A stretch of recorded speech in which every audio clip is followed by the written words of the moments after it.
Le grand jour s'est levé, Dieu nous a visités. Voici des temps nouveaux, chantons gloire à l'agneau. Gloire au Seigneur. Gloire au Seigneur.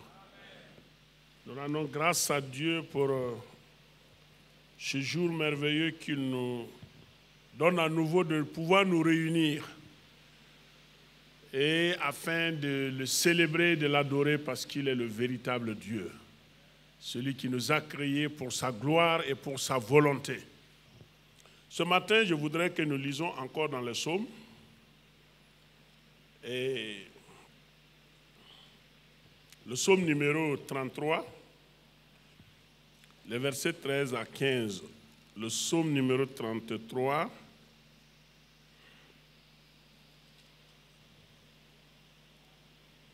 versets 13 à 15. Psaume numéro 33, les versets 13 à 15. Il est dit là-bas que l'Éternel regarde du haut des cieux et il voit tous les fils de l'homme. Du lieu de sa demeure, il observe tous les habitants de la terre. Lui qui forme leur cœur à tous, qui est attentif à toutes leurs actions. Alléluia. L'Éternel regarde du haut des cieux. Il voit tous les fils de l'homme. Du lieu de sa demeure, il observe tous les habitants de la terre. Lui qui forme leur cœur à tous, qui est attentif à toutes leurs actions. Et ce matin, je voudrais vous proposer comme thème, par rapport à ce texte lu, le regard du Seigneur. Le regard du Seigneur.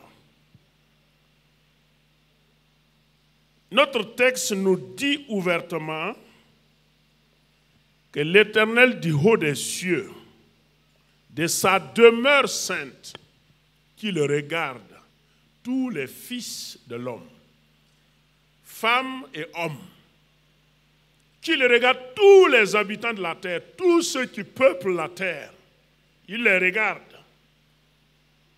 C'est lui qui leur a formé le cœur. Et il voit toutes les actions que les habitants de la terre posent. Il voit les actes qu'ils posent. Tout le monde. Personne ne peut se dérober du regard de Dieu. Je veux que cette vérité-là soit fondamentale dans ta vie.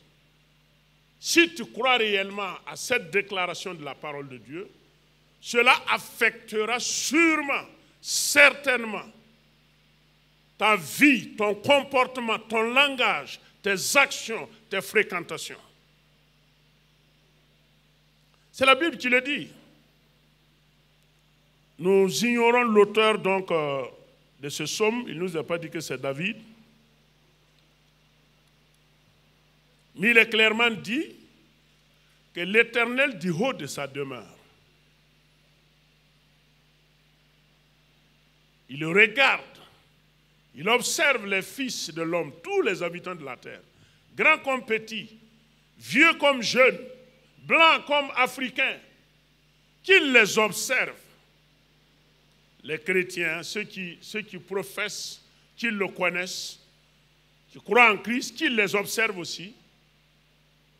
Ceux qui professent d'autres croyances, qu'ils les observent également. Et qu'il est attentif aux actes que les habitants de la terre posent. Je vais encore approcher cela à notre niveau. L'Éternel du haut des cieux, Dieu de sa demeure sainte, il m'observe, il t'observe. Il me regarde et il te regarde. Il voit tous les actes que je pose, que ce soit des actes vus, connus, ou pas vus, ou pas connus, ça c'est les hommes. Mais lui, Dieu, il déclare solennellement, je te regarde, je vois les actes que tu poses, même si ces actes se dérobent au regard, à la connaissance de tes semblables humains, ce n'est pas lui, Dieu, ce n'est pas à ses regards que tu pourrais te dérober. Parce qu'il y a des comédiens, si je dis des comédiens, pour moi ce sont des comédiens. Il y a des comédiens qui pensent qu'ils peuvent se dérober des regards de Dieu. Ils peuvent par la main cacher Dieu et faire des choses dans les coulisses, dans les ténèbres, et tenir tout cela en secret. Si bien même quand vous lisez l'histoire, vous allez voir des hommes qui meurent et on dit à qui il est parti avec tous les secrets. D'autres, pour que cela ne soit pas connu, on préfère les faire disparaître. Mais tout cela, Dieu observe et il regarde. Il le regarde. Et la Bible est claire, il y a le sang de certaines personnes qui crient justice et qui vont amener Dieu à se lever sur son trône et à juger ce monde et à juger cette terre pour toutes les injustices. Voilà pourquoi, quand j'ai lu ce psaume et que j'étais en train de méditer, Dieu me parlait profondément et je tremblais. Je tremblais. Alors, le regard peut traduire l'approbation. Le regard également peut traduire la désapprobation. Et quand nous lisons la Bible, quand Dieu dit qu'il regarde, il observe, c'est-à-dire que rien n'est caché à lui. Et la Bible est claire que comme le jour devant Dieu. C'est ça? Et que les ténèbres sont comme la lumière. Et un proverbe chinois, que Dieu voit une fourmi noire dans une nuit noire, dans une chambre noire, sur un lit noir. C'est-à-dire Dieu voit, il pénètre même les profondeurs, les desseins de l'homme. Et quand nous lisons la Bible, nous nous rendons compte que ceux qui ont compris cela et qui ont cru à cela se sont comportés à la gloire de Dieu. Se sont éloignés de tout ce qui est faux, de tout ce qui est mal, de tout ce qui est péché, de tout ce qui est connexion avec les ténèbres et ont marché dans la lumière et ont vécu dans la lumière et ont obtenu l'approbation de Dieu sur terre ici et même dans l'au-delà. Et je disais que certains sont des comédiens parce que il y a des gens qui pensent que non, Dieu ne peut pas les voir. Et l'essentiel, il ne faut pas qu'un homme voie ou un homme sache. Bon, le reste, ça ne sert à rien. Comme Dieu n'a pas vu, bon. On raconte l'histoire d'un monsieur qui... C'est une anecdote. Mais le monsieur semble ne pas jouir de toutes ses facultés mentales. À la claire de lune, lui, il voulait voler. Et la lune il y avait tellement la lumière. S'approchant de la maison, personne n'était à côté. C'est la lune seulement. Il a pris sa main gauche, il a caché la lune pour pouvoir voler. Pendant que la main gauche a caché la lune, les autres rayons de la lune sont sur tout son corps. C'est-à-dire qu'il ne peut même pas échapper. Et j'ai toujours dit, dans la lumière, on ne peut pas être dans la lumière et continuer à pratiquer les œuvres des ténèbres. Il faut rejoindre les ténèbres pour les pratiquer là-bas. Dans la lumière, il faut des actions de lumière. Il faut des actions de lumière. Là, tu seras approuvé par le Seigneur. Alors, prenons le cas de Joseph. Quand vous lisez dans Genèse, 39. Qu'est-ce que Joseph a dit à la femme de Potiphar? Ils étaient deux. Aucun autre serviteur n'était là. Joseph aurait pu dire, mais ça, ce n'est pas moi qui l'ai voulu, ça c'est une occasion en or à ne pas rater. Mais lisez le verset 9 pour voir la déclaration de Joseph. Il a dit, comment commettrai-je un si grand mal et pécherai-je contre Dieu qui nous voit, qui nous regarde? La Bible dit que Jésus est en moi, ou bien il est en toi. Quand tu parles, il t'écoute. Quand tu es en train de parler, là, Jésus est à côté, il t'écoute. Tu te déplaces, tu mets Jésus sur ta moto. Même si tu pars pour voler, Jésus est derrière ta moto, vous êtes assis ensemble. Et Jésus te dit, hey, mon ami, où on va? Où allons-nous? Puisque Jésus est avec nous, tu sors à ta voiture, il est là. Tu pars pour voler, Jésus te pose la question, mais mon ami, où on va? Est-ce que ce que tu fais là, est-ce que si on nous prend ici, qu'est-ce que tu vas dire? Puisque Jésus est présent, il a dit, je suis avec vous. Ou bien, je suis avec vous. Joseph savait que Dieu est lui en Égypte. Prenez le cas de David dans 2 Samuel, le chapitre 12 et le verset 12. Qu'est-ce que Dieu a dit à David? Il a dit à David, tu as agi en secret. C'est ça? Mais je ferai pour toi en public aux yeux de tout Israël. Personne n'avait su. Personne n'avait su. Vous pouvez prendre l'exemple encore du roi de Syrie, dans 2 Rois au chapitre 6, à partir du verset 8 en descendant, quand vous lisez. Quand le roi de Syrie attaquait Israël, lorsqu'il préparait ses plans étaient d'avance connus par le prophète Élisée, Dieu le faisait connaître. À tel point que le roi de Syrie a dit, non, mais il doit y avoir quelqu'un parmi nous qui nous trahit. Et un de ses serviteurs a dit, non, il y a Élisée le prophète qui est au milieu d'Israël. Que même les paroles que tu prononces sur ton lit, là, ces paroles sont rapportées fidèlement à Élisée. Élisée connaît ces paroles. Vous voyez, non? Et il a décidé d'aller capturer Élisée. Est-ce que ça a marché? Ça n'a pas marché. J'ai donné ces 3 exemples qui renforcent cette vérité fondamentale que Dieu connaît tout, il voit tout, rien ne dérobe à son regard. Et cela nous invite à conformer notre vie à la parole de Dieu, à marcher tout droit comme le soleil, d'après l'apôtre Paul, marcher en plein jour, comme la Bible le demande. Alors,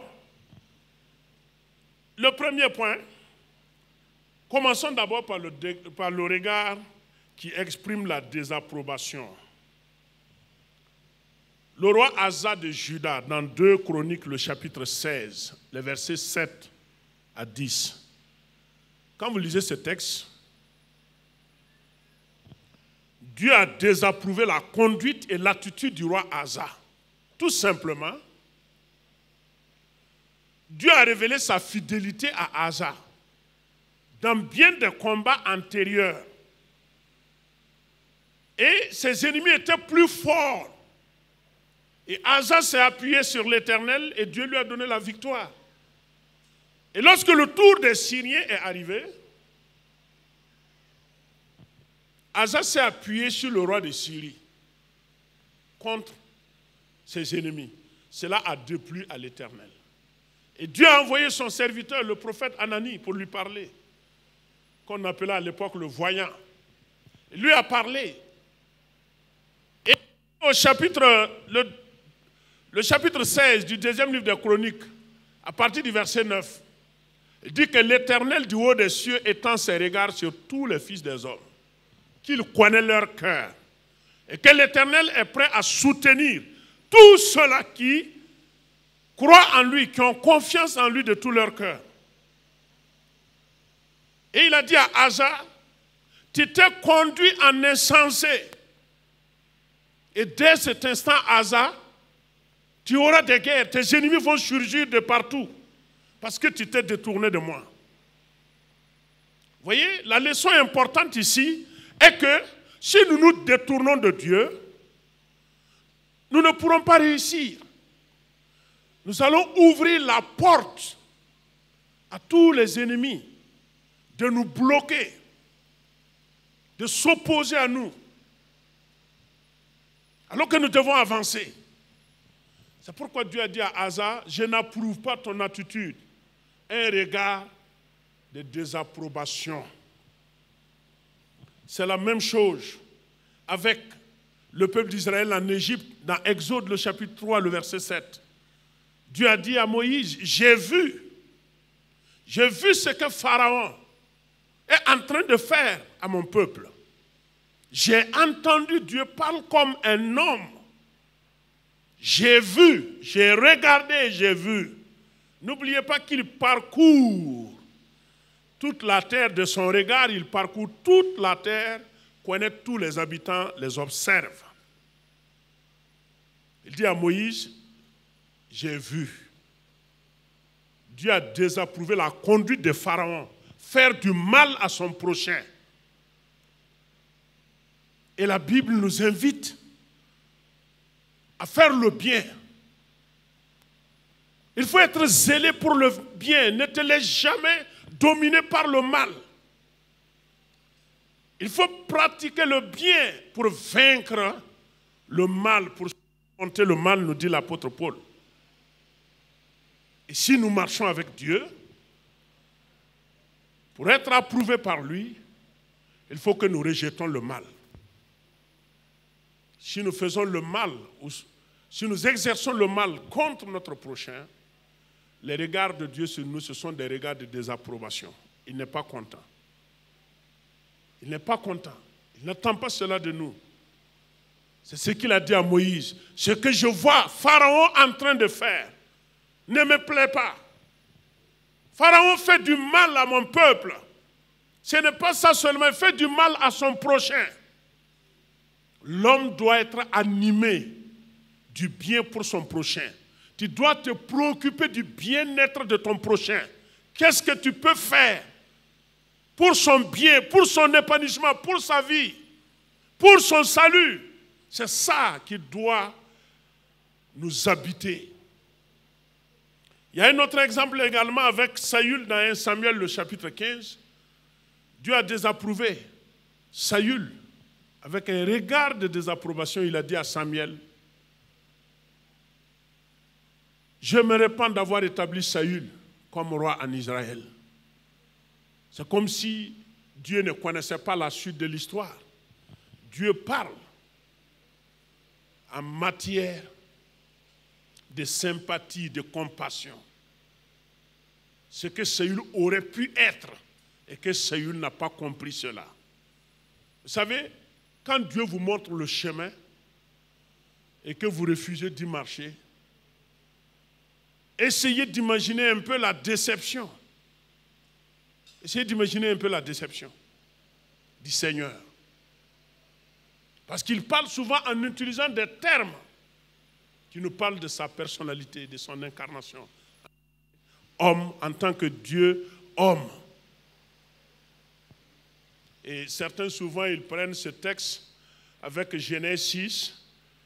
Avant le délit, l'expression repentir est là-bas. Certains pensent qu'ils posent la question que pourquoi Dieu dit qu'il se repent. Ce ne sont pas des gens qui veulent connaître la vérité pour vivre. C'est des gens qui sont animés de questions oiseuses. Comme Paul l'a dit à Timothée, qui veulent des discussions seulement, qui n'ont rien à voir. Oui. Saül n'a pas obéi aux ordres de Dieu. Et quand Dieu regardait Saül, Dieu n'était pas du tout content. Ça, ce sont des exemples que nous pouvons trouver dans la parole de Dieu. Et le deuxième point et le dernier, le regard d'amour ou le regard d'approbation. Le regard d'approbation est un regard d'amour, un regard qui restaure l'homme, un regard qui remet l'homme à sa place.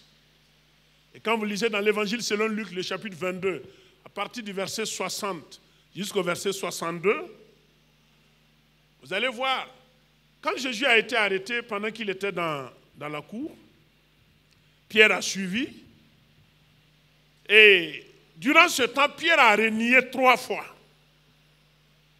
qu'il ne connaissait pas son maître. Il a renié 3 fois. Et Matthieu nous dit qu'il a même passé par des imprécations. Il a juré qu'il ne connaît même pas cet homme-là. Il n'a jamais été en relation avec ce monsieur-là.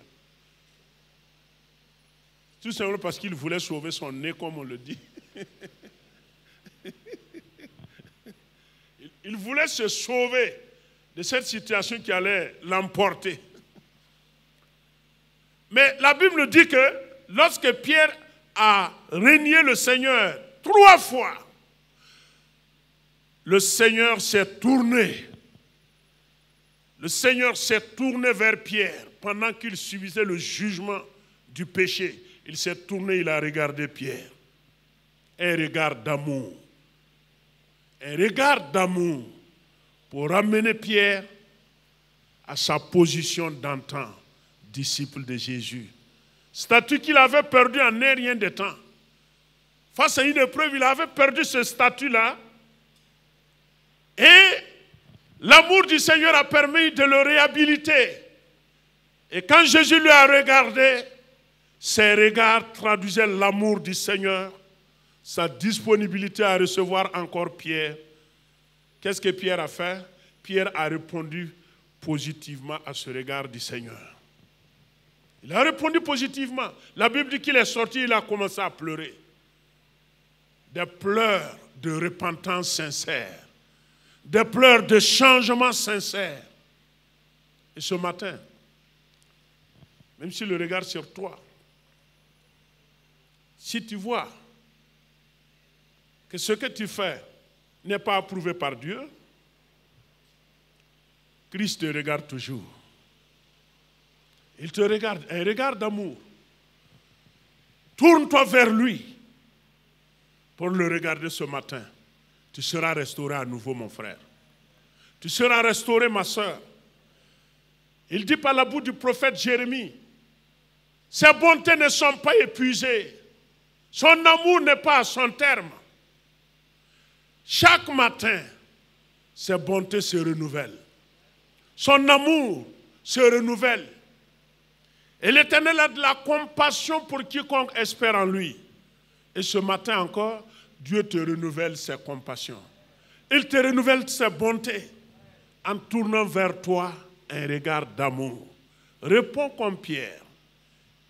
Tu as vu par la suite, Pierre est devenu l'apôtre Pierre, le disciple de Jésus-Christ, qui a même prêché l'évangile sous la puissance du Saint-Esprit. C'est Pierre qui avait perdu son statut en un rien de temps, est devenu fort et n'avait plus même peur de mourir pour le Seigneur. Et est même mort pour lui. Il veut faire de la même pour toi ce matin. Tourne tes regards vers lui. De même qu'il te regarde. Que tes regards croisent les regards du Seigneur. Ce matin, vous vous rappelez que quand le peuple d'Israël avait péché dans le désert, Dieu dans son amour a ordonné à Moïse de fabriquer un serpent d'airain